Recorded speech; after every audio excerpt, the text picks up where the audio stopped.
La question électorale est l'une des questions de souveraineté et dont les procédures sont spécifiques. C'est dans ce cadre que l'ONG L'Action contre l'impunité pour les droits humains a organisé une conférence échange à l'intention des défenseurs de droits humains, les militants pro-démocratie, mais aussi les professionnels des médias. Ces structures de promotion et de défense des droits humains s'est inspirées des crises pré- et post-électorales des années précédentes afin de mener des actions préventives en faveur de la justice pour la promotion des droits humains.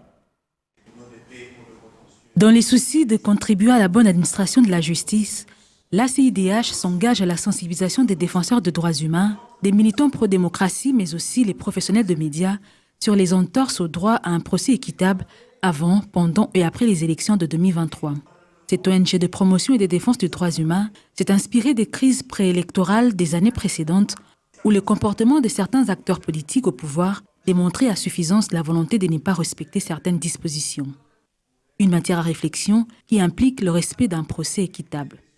Et ACDH a amené une enquête, comme l'a bien dit Maître Nicole, en 2019, c'est-à-dire la période électorale de 2016-2019, sur la situation des élections dans le pays.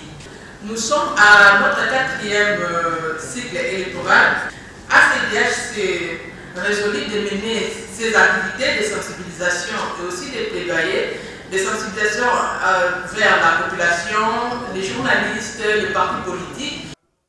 Les participants à ces assises ont eu droit aux spécificités ayant trait aux garanties des droits à un procès équilibré entre toutes les parties. ACDH a voulu nous outiller, nous particulièrement en tant que journalistes, parce que nous sommes, moi je dirais, nous sommes également partie prenante pour le processus électoral.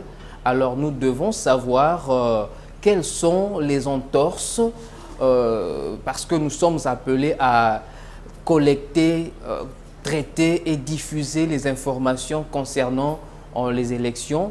Voilà pourquoi nous devons être outillés. Nous devons savoir que tel ou tel autre acte est une entorse au processus électoral. Au-delà de l'aspect sensibilisation, l'ACIDH poursuit 3 autres missions, notamment influencer l'opinion publique en vue d'obtenir des responsables politiques et judiciaires la répression de toute atteinte aux droits humains.